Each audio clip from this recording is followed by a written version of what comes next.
गति 100 शब्द प्रति मिनट। डिक्टेशन शुरू होगा 5 सेकेंड बाद। Ready, start. प्रधानमंत्री नरेंद्र मोदी ने शुक्रवार को देश में बना पहला विमानवाहक पोत INS विक्रांत नौसेना को समर्पित किया। इस मौके पर प्रधानमंत्री मोदी ने देश की महिला शक्ति को नौसेना की शक्ति के साथ सांकेतिक तौर पर मिलाते हुए कहा कि INS विक्रांत जब हमारे समुद्री इलाके की रक्षा करने उतरेगा तो उस पर महिला सैनिक भी होंगी। उनके शब्दों में, सागर की निस्सीम शक्ति के साथ असीम महिला शक्ति अब नए भारत की पहचान होगी। प्रधानमंत्री ने यह भी कहा कि नौसेना ने सभी ब्रांच महिलाओं के लिए खोलने का फैसला कर लिया है। यह बड़ी घोषणा इसलिए भी है क्योंकि पिछले कुछ समय से किए गए अथक प्रयासों के बावजूद भारतीय सशस्त्र सेनाओं में महिलाओं का प्रतिनिधित्व बहुत कम है। ध्यान रहे, आर्मी और एयरफोर्स के मुकाबले नेवी में महिलाओं की मौजूदगी अच्छी है, लेकिन वहाँ भी यह महज 6.5% है। प्रसंगवश एयरफोर्स में महिलाओं का प्रतिशत 1.08% है और आर्मी में महज 0.56%।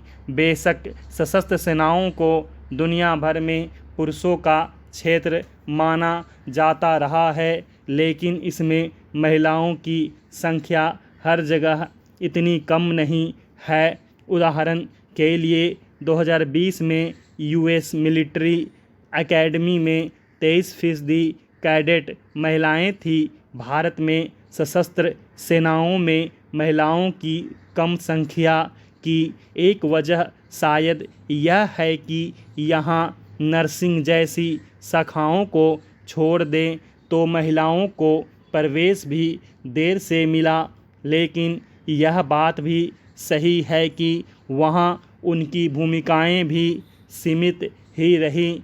होना तो यह चाहिए था कि उन्हें नई नई भूमिकाओं में खुद को आजमाने और कठिन चुनौतियों को स्वीकार करने के लिए प्रोत्साहित किया जाता, लेकिन कई मामलों में इसका उल्टा देखने को मिला। हालांकि इसके पीछे किसी तरह की दुर्भावना के बजाय समाज की पितृसत्तात्मक सोच और महिलाओं की सुरक्षा की चिंता का ही ज़्यादा रोल रहा। लेकिन फिर भी यह सच्चाई है कि सशस्त्र सेनाओं में महिलाओं ने जो उपलब्धियां अपने नाम दर्ज की हैं और जिस तरह से अपने लिए स्पेस क्रिएट करती जा रही हैं, उसका सबसे ज़्यादा श्रेय पुरुष वर्चस्व वाले इस क्षेत्र में प्रवेश करने वाली पहली और दूसरी पीढ़ी की महिलाओं को और देश की न्यायपालिका को जाता है। सुप्रीम कोर्ट ने समय समय पर दखल देकर महिलाओं के लिए यहाँ लेवल फ्लोइंग फील्ड सुनिश्चित करने की कोशिश की है। हालांकि अब भी महिलाओं को आर्मी में कॉम्बैट रोल नहीं दिया जा रहा, लेकिन पिछले साल सुप्रीम कोर्ट के फैसले की बदौलत प्रतिष्ठित नेशनल डिफेंस एकेडमी की प्रवेश परीक्षा में बैठने की इजाज़त पा लेने के बाद अब महिलाएं सेना के विभिन्न मोर्चों पर खुद को साबित करने में पीछे नहीं रहेंगी। ऐसे में प्रधानमंत्री की ताज़ा घोषणा न केवल सशस्त्र सेनाओं के अंदर सेवा दे रही महिलाओं को, बल्कि इसका सपना देख रही लड़कियों को भी ताकत देगी। लोग मानते हैं कि साइंस और मैथमेटिक्स में महान खोज और इनोवेशन नौजवान लोग करते हैं। यानी जैसे जैसे उम्र बढ़ती है दिमाग कमज़ोर होता जाता है। क्या इसमें कोई सच्चाई है? अमेरिकी अर्थशास्त्री और Kellogg school of management north western university में प्रोफेसर बेंजामिन एफ जोन्स ने साल 2010 में एक स्टडी के नतीजे पेश किए जिसका नाम था एज एंड ग्रेट इन्वेंशन। इस स्टडी के लिए उन्होंने नोबेल पुरस्कार विजेताओं और महान इनोवेशन करने वालों के डेटा का इस्तेमाल किया था। जोन्स ने इस शोध में पाया कि 100 बरस पहले की तुलना में आज अधिक उम्र के लोग बड़ी खोज और इनोवेशन कर रहे हैं। इस मामले में 20वीं सदी में औसत उम्र 6 साल बढ़ी है। जोन्स की रिसर्च से एक और बड़ा सवाल खड़ा होता है, इंसान को किस उम्र में रिटायर हो जाना चाहिए। जोन्स की स्टडी की आलोचना भी हुई। जो लोग इससे सहमत नहीं थे उन्होंने कहा कि पिछली सदी के दौरान इंसान की औसत उम्र भी बढ़ी। इन लोगों का कहना था कि जोन्स ने रिसर्च के नतीजे पेश करते वक्त इस बात का ख्याल नहीं रखा।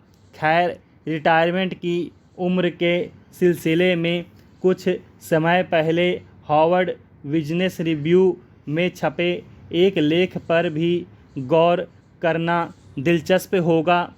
खबर है कि यूनिवर्सिटी ग्रांट कमीशन (यूजीसी) और शिक्षा मंत्री विदेशी यूनिवर्सिटीज़ के भारत में कैंपस खोलने को लेकर दिशा निर्देशों को अंतिम रूप दे रहे हैं। माना जा रहा है कि इसमें उन्हें कोर्स और करिकुलम तय करने, फैकल्टी की हायरिंग, सैलरी और फीस तय करने की करीब करीब पूरी आज़ादी होगी। अगर ऐसा है तो देश में भारतीय यूनिवर्सिटीज़ को यह आज़ादी क्यों नहीं है, और क्या विदेशी यूनिवर्सिटीज़ से पहले भारतीय शैक्षणिक संस्थानों को यह स्वतंत्रता नहीं मिलनी चाहिए? यह बात सही है कि विदेशी यूनिवर्सिटीज़ बहुत अधिक नियम कानून पसंद नहीं करती और इन्हें लेकर उनके मन में एक चिंता है। अगर उनके लिए सख्त नियम बनाए गए तो वे यहाँ आने से हिचक सकती हैं, लेकिन उनसे कहीं अधिक खराब हालत भारतीय यूनिवर्सिटीज़ की है, जिन्हें सख्त नियमों की जंजीरों से जकड़ा गया है और वे उसी हालत में काम कर रही हैं। अगर यूजीसी वाकई पूरी व्यवस्था को सुधारना चाहता है तो उसे ये नियम भारतीय और विदेशी यूनिवर्सिटीज़ पर समान रूप से लागू करने चाहिए। अगर ऐसा नहीं होता है तो इसका मतलब होगा कि यूजीसी भारतीय यूनिवर्सिटीज़ के साथ भेदभाव कर रहा है। यह असामान्य के साथ साथ पक्षपातपूर्ण भी होगा। वैसे बड़ी अजीब बात है कि अक्सर इस तरह के भेदभाव की शिकायतें विदेशी संस्थान करते हैं।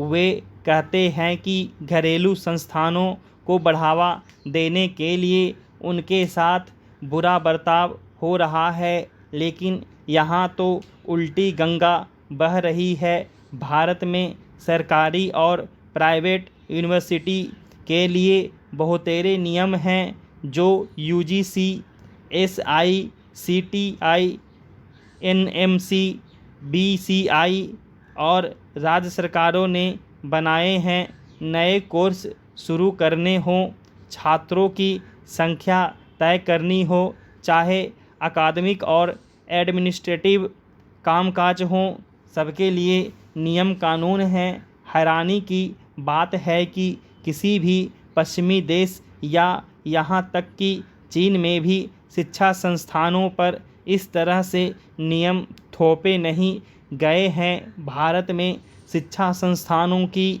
इस बदकिस्मती को लेकर स्वतंत्र पर्यवेक्षकों के साथ सांसदों ने भी सवाल उठाए हैं। स्टॉप।